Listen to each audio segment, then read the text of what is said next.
Bismillahirrahmanirrahim. Assalamualaikum warahmatullahi taala wabarakatuh. InsyaAllah pada siri yang kedua ini saya akan kongsikan dengan tuan-tuan sambungan daripada buku yang telah kita sebutkan sebelum ini, di sebalik 114 nama-nama surah dalam Al-Quran, ya. Karangan Ustazah Bushra Talib.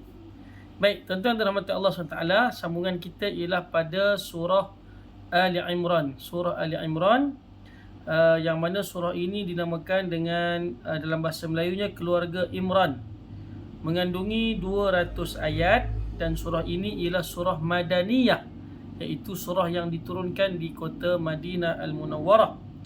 Baik, tuan-tuan dan rahmat Allah Subhanahu wa taala, surah ini dinamakan Ali Imran kerana dikisahkan dalam surah ini berkenaan keluarga Imran, yang merupakan antara keluarga atau orang-orang yang terpilih dari penduduk bumi selain Nabi Adam AS, Nabi Nuh AS dan keluarga Ibrahim. Jadi dalam dunia ni, di muka bumi ni ada beberapa keluarga yang dipilih oleh Allah Subhanahu wa taala, iaitu keluarga Nabi Adam, keluarga Nabi Ibrahim yang sentiasa disebutkan dalam Al-Quran, dan juga keluarga Ali Imran salah seorangnya, ataupun keluarga Imran. Itu termasuk juga lah keluarga Nabi Muhammad SAW pun antara keluarga yang terpilih di muka bumi ini, yang kita seringkali berselawat ke atas baginda dan juga ke atas ahli keluarganya. Baik, tuan-tuan dan rahmati Allah, Imran ni siapa? Imran ni ialah bapa kepada Maryam. Maryam ni pula siapa? Maryam pula Maryam pula ibu kepada Nabi Isa alaihissalam. Okey, dalam surah ini juga turut menunjukkan kekuasaan Allah Subhanahu wa taala tentang kelahiran Nabi Isa yang dilahirkan oleh Maryam tanpa bapa, tanpa ayah. Jadi dalam surah inilah diceritakan antaranya. Baik, Allah Subhanahu wa taala Maha berkuasa di atas segala-galanya. Jadi dalam surah Ali Imran ni, keluarga yang terpilih ialah keluarga Imran, yang mana daripada situlah lahirnya Maryam alaihissalam, dan juga daripada situlah lahirnya Nabi Isa alaihissalam yang menjadi pertikaian sehingga ke hari ini oleh masyarakat Kristian, ya. Baik, tuan-tuan dan rahmat Allah, antara pengajaran yang boleh kita ambil daripada surah Ali Imran ni, menyatakan bahawa baginda Nabi SAW adalah orang yang paling banyak menghidupkan rumahnya. Okey, siapakah kita di rumah kita? Kalau Nabi SAW disebutkan dalam hadis riwayat Ahmad dan juga Ibn Hibban, bagindalah yang bagindalah yang menjahit kainnya, menjahit kasutnya, dan mengerjakan apa yang biasa dikerjakan lelaki di rumah.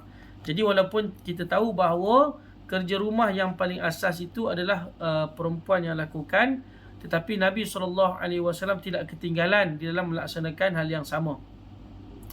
Baik, tuan-tuan dan rahmati Allah Subhanahu wa taala, dalam ayat yang ke-33 daripada surah Ali Imran ni, Allah Taala menyatakan, Innallaha astafa Adam wa Nuhan wa ala Ibrahim wa ala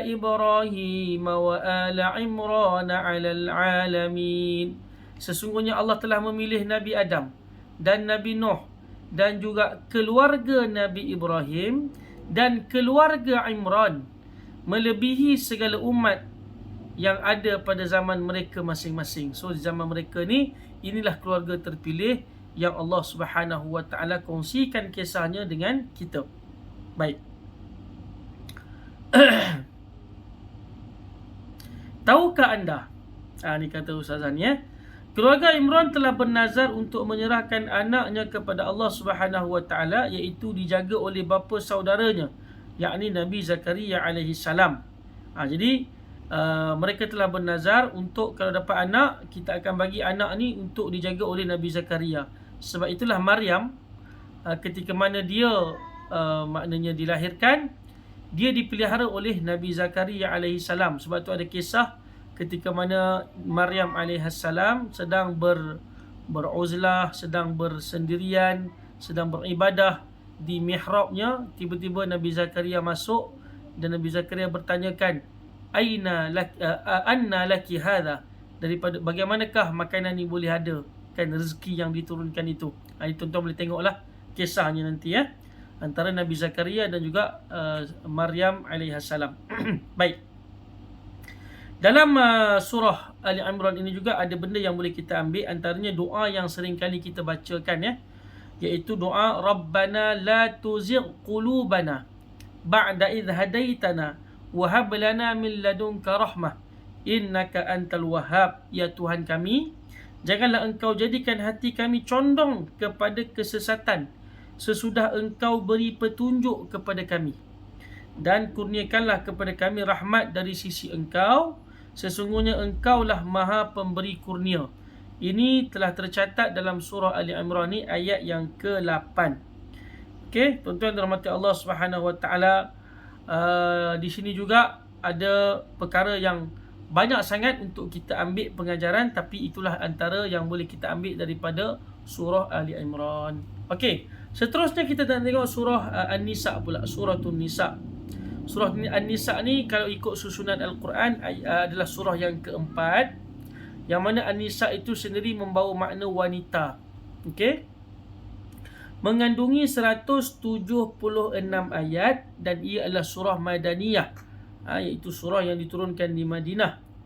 Baik, surah ini dinamakan dengan surah An-Nisa kerana jika seseorang lelaki mampu berbuat adil di rumah dan mengasihi isterinya, maka dia akan tahu cara bagaimana berbuat baik terhadap wanita-wanita yang lain selaku kaum yang lemah. Jadi kalau seorang lelaki itu dia bermuamalah, berkomunikasi dengan cara yang baik dengan wanita-wanita yang berada di rumahnya, sudah pasti wanita-wanita yang berada di luar rumahnya juga akan dikomunikasikan olehnya dengan komunikasi yang baik, ataupun dia akan muamalah dengan wanita-wanita yang lain pun dengan cara yang baik, kerana dia mengetahui kelemahan wanita yang berada di dalam rumahnya sebenarnya sama juga dengan kelemahan yang ada pada wanita-wanita yang lain di luar rumah. Maka dengan sebab itu, kalau dia kasih anak perempuan dia di rumah, dia juga kena kasih wanita-wanita lain di luar rumah. So kalau dia jadi pemimpin, maka dia akan bersikap adil, bersikap baik terhadap wanita-wanita yang lemah. Okey, maknanya dia tidak menjadikan wanita-wanita yang lain tu macam hamba lah. Sebab dia tengok anak perempuan dia pun dia tak sanggup menjadikan hamba. Tengok isteri dia tak sanggup dia nak menjadikan isteri dia sebagai hamba. Begitu juga bila dia tengok wanita yang lain pun dia tidak akan melakukan hal yang sama. Okey, dalam surah ini banyak mengisahkan tentang wanita seperti hak wanita, tanda-tanda wanita solehah, pembagian harta pusaka, pemberian mahar kepada wanita dan munakahat. Munakahat ni maknanya bab nikah kahwin lah, nasab, keturunan, susuan dan juga sebagainya. Pemilihan nama surah ini juga seolah-olah Allah Ta'ala hendak mengatakan bahawa sebelum aku amanahkan bumi kepadamu, perlihatkan kepadaku keadilanmu di rumahmu. Jika engkau mampu, maka aku akan percaya bahawa engkau dapat berbuat adil kepada masyarakat. Masya Allah. Okey, fakta saintifik yang terdapat dalam surah ini yang boleh dipetik daripada fakta sainsnya ialah zarrah disebutkan dalam surah ini. Ianya pernah dikatakan sebagai unit paling kecil pada setiap elemen. Walau bagaimanapun Allah Subhanahu Wa Taala mengilhamkan teknologi dan membolehkan manusia menemui unit yang lebih kecil dari zarrah itu, iaitu komposisi zarrah itu sendiri, iaitu nukleus, proton dan elektron. Maknanya dalam surah ini disebutkan perkataan zarrah, tapi nak bagi tahu pada kita dengan kuasa Allah Ta'ala telah menciptakan ataupun mengilhamkan kepada manusia akal fikirannya, fikir, membuat kajian sehingga terhasil satu alat yang boleh dengan alat itu manusia melihat dengan lebih hebat lagi, iaitu manusia boleh melihat benda yang lebih kecil ataupun unit-unit yang lebih kecil daripada zarrah itu sendiri, iaitu nukleus, proton dan juga elektron. Maknanya kuasa Allah Ta'ala telah memberikan kepada kita kemampuan, kepada manusia kemampuan untuk berfikir dan mencipta alat tersebut. Masakan tidak tuan-tuan, Allah Ta'ala telah mencipta akal fikiran kita. Baik. Daripada surah ini banyaklah kalau tuan-tuan buka daripada ayat yang pertama lagi Kemudian tuan-tuan buka juga nanti ayat yang ketiga, ayat yang keempat. Nanti tuan-tuan tengok lagi ayat yang ketujuh. Tuan-tuan boleh tengok lagi ayat yang ke-11. Tuan-tuan boleh tengok pula nanti ayat yang ke-19. Tuan-tuan boleh tengok lagi ayat yang ke-22 dan juga ayat yang ke-23. Apa yang disebutkan oleh Allah dalam surah Ali Imran. Baik, saya nak kongsikan beberapa perkara yang nak disebutkan ataupun yang boleh kita ambil pengajaran daripada surah An-Nisa ini. Iaitu yang pertama sekali hadis Nabi lah sallallahu alaihi wasallam. Abu Hurairah telah menyatakan bahawa Nabi bersabda, sesungguhnya wanita dicipta daripada tulang rusuk. Kalian tidak akan mampu meluruskannya walau apa cara sekalipun. Jika kalian bersenang-senang, kalian akan bersenang dengannya dalam keadaan adanya kebengkokan. Maknanya kalau kita bersenang dengan dia pun ada juga masalah-masalah yang akan kita hadapi. Itu biasalah tuan-tuan ya. Jika kalian terus juga mahu meluruskannya, kalian akan mematahkannya, dan patahnya itu ialah penceraian. Jadi wanita ni dia ada kelemahan dia, maka kita boleh betulkan dia. Boleh betulkan dia. Tapi dia ada dua cara betulkan. Pertama, cara betulkan dengan cara yang lembut, ataupun yang kedua dengan cara yang lebih kasar daripada tu, lebih keras daripada tu, iaitu dengan cara menceraikan. Tapi cerai pun bukanlah kasar. Cerai itu antara jalan penyelesaian lah. Tapi na'udzubillah min dzalik. Tahukah anda bagaimana cara Rasulullah sallallahu alaihi wasallam melakukan hal yang maknanya yang terbaik kepada isterinya ataupun kepada wanita? Pertama, Nabi sallallahu alaihi wasallam menegur kesalahannya, bukan peribadi orangnya. Yang ketiga, mengajarkan apa yang sepatut dibuat. Yang kedua, mengajarkan apa yang sepatutnya dibuat. Yang ketiga, menggunakan bahasa yang baik. Asma binti Abu Bakar pernah masuk ke tempat di mana Rasulullah SAW sedang berada. Waktu itu Asma memakai pakaian yang nipis. Rasulullah SAW pun memalingkan mukanya daripada memandangnya sambil berkata, "Wahai Asma, sesungguhnya seorang wanita itu apabila dia sudah cukup umur, maka dia tidak boleh menampakkan tubuhnya kecuali ini dan ini." Sambil baginda menunjukkan bahagian wajah dan telapak tangannya. Ini cara Nabi SAW menegur wanita. Asma ni siapa? Asma ni anak kepada Abu Bakar radhiyallahu ta'ala anha. Dan dia bukan isteri Nabi, tapi ketika mana dia dah cukup umur, maka Nabi SAW menegur sikap dia ataupun kesalahan yang dilakukan olehnya ketika mana dia berpakaian dengan pakaian yang agak jarang, maka Nabi pun tegur dia lah, tapi dengan bahasa yang elok. Baik tuan-tuan dirahmati Allah Subhanahu wa taala, saya nak ambil lagi satu surah sebab ada 114 surah. Kalau boleh kita nak cuba habiskan. Kita ambil yang ketiga, suratul Maidah. Al-Maidah maknanya hidangan. Al-Maidah maknanya hidangan. Mengandungi 120 ayat. Dan surah ini juga surah Madaniyah, iaitu surah yang diturunkan di kota Madinah. Surah ini dinamakan Al-Maidah ataupun hidangan kerana turunnya salah satu nikmat kepada Nabi Isa alaihi salam atas permintaan kaumnya bagi membuktikan kebenarannya. Maidah ialah meja besar yang di atasnya terhidang makanan. Kaum Nabi Isa alaihi salam telah meminta suatu hidangan dan baginda memohon kepada Allah Azza wa Jalla seraya permintaan itu dikabulkan dan menjadikan hari itu adalah hari raya bagi mereka. Selain itu, Allah Subhanahu wa taala turut menyatakan amaran yang keras kepada mereka yang kafir sesudah hidangan itu diturun dengan siksaan yang tidak pernah ditimpakan terhadap sesiapa pun. Jadi maknanya selepas dapat hidangan, manusia ni biasalah dah kenyang, dah senang, dah hidup okey, maka dia lupa Allah Ta'ala. Maka Allah Ta'ala memberikan satu pesanan teguran kepada mereka.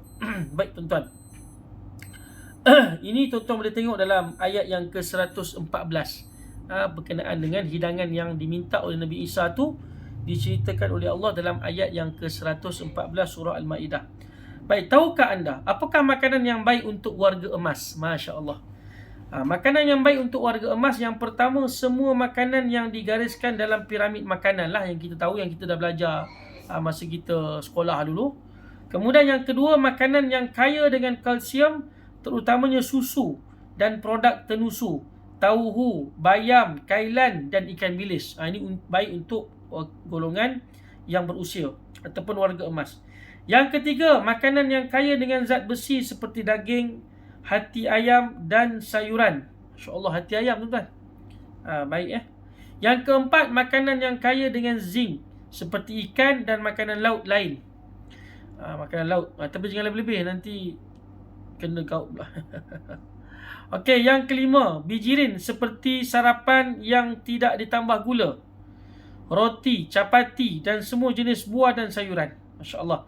Dan yang terakhir, air kosong atau jus buah-buahan. Okey, semua yang telah digariskan ini, kata Ustazah, dikeluarkan oleh Kementerian Kesihatan Malaysia. Okey, kita ambil sikit lagi yang terakhir, segenggam ibrah. Segenggam ibrah pengajaran betapa golongan Hawariyun amat lemah hingga memerlukan kepada bukti tambahan hidangan langit untuk membenarkan kebenaran Nabi Isa AS. Maknanya banding kita dengan umat yang terdahulu di kalangan umat Nabi Isa yang duduk depan mata mereka tu Nabi Isa, mereka tu nak percaya pada Nabi Isa sampai minta Nabi Isa turunkan hidangan daripada langit, baru kami nak percaya kat engkau. Tu pun sebahagian mereka selepas dah kenyang, mereka tidak beriman juga dengan Nabi Isa. Kita ni alhamdulillah tuan-tuan, walaupun tak tengok muka Nabi SAW, walaupun tak tengok muka sahabat radhiyallahu ta'ala anhum, yang ada pada kita hanyalah Al-Quran dan juga hadis-hadis Nabi, tetap kita beriman dengan Allah Subhanahu Wa Ta'ala. Maka dengan sebab itu tuan-tuan, kita kena sentiasa bersyukur di atas iman dan juga segala kebaikan, hidayah, taufik yang Tuhan berikan kepada kita. Moga-moga ada manfaat untuk kita. InsyaAllah kita jumpa lagi dalam siri yang akan datang. Assalamualaikum warahmatullahi ta'ala wabarakatuh.